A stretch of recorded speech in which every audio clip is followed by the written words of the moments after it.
White হাউসে কেলেঙ্কারির পর ইউক্রেনের প্রেসিডেন্ট ভ্লাদিমির জেলেনস্কি ইউরোপীয় নেতাদের সাথে বৈঠকের জন্য লন্ডনে আসেন। এটি ছিল যেন ঠান্ডা ঝড়ের পর এক উষ্ণ স্নান।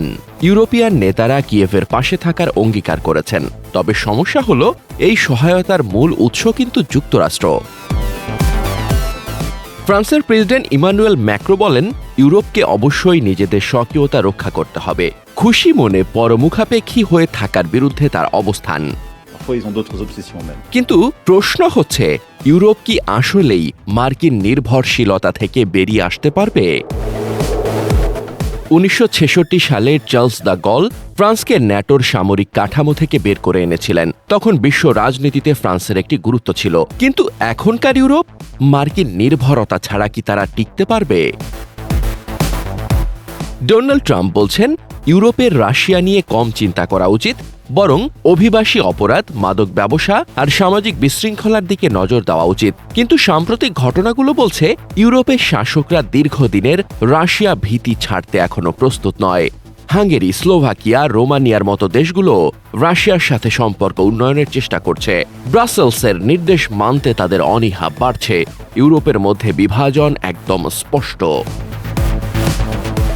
ট্রাম্প সোজা বলে দিয়েছেন, শান্তি চুক্তি করো, না হলে আমরা সাহায্য বন্ধ করে দেব। এটা শুধু ইউক্রেনের জন্য নয়, বরং ইউরোপীয় নেতাদের জন্য এক অঘোষিত আল্টিমেটাম। মার্কিন সহায়তা ছাড়া ইউরোপের নিরাপত্তা চরম অনিশ্চয়তায় পড়বে। বর্তমানে ন্যাটোর মোট বাজেটের 54% দেয় যুক্তরাষ্ট্র, জার্মানি মাত্র 8.28%, ব্রিটেন 6.28% ব্যয় করে। মার্কিন অর্থনীতি জার্মানির 6 গুণ বড় হলেও প্রতিরক্ষা ব্যয় 14 গুণ বেশি। ইউরোপ যদি নিজের সামরিক শক্তি বাড়াতে চায়, তাহলে খরচ কত হবে? ন্যাটোর প্রধান মার্ক রুটে বলেন, যদি ইউরোপ ন্যাটো থেকে বেরিয়ে নিজস্ব সামরিক বাহিনী গঠন করতে চায়, তাহলে বাজেট দ্বিগুণ করতে হবে, অর্থাৎ জিডিপির 10% পর্যন্ত প্রতিরক্ষা খাতে ব্যয় করতে হবে। প্রতিরক্ষা খাতে এত খরচ করতে হলে ইউরোপকে শিক্ষা, স্বাস্থ্য, পেনশনের মতো খাতে বাজেট কমাতে হবে। এদিকে ট্রাম্পের নতুন পদক্ষেপ ইউরোপের জন্য আরেকটা ধাক্কা।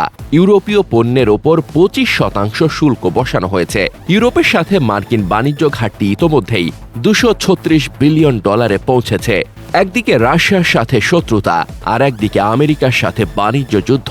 এই দুই দিক থেকেই ক্ষতিগ্রস্ত হচ্ছে ইউরোপ। আর তাই ইউরোপের সামনে এখন দুটি অপশন, একটা খারাপ, আরেকটা খুবই খারাপ। তারা হয় মার্কিন চাপে প্রতিরক্ষা ব্যয় বাড়াবে, আর না হলে ইউক্রেনকে নিয়ে নিজেরাই ভবিষ্যৎ সংকটে পড়বে।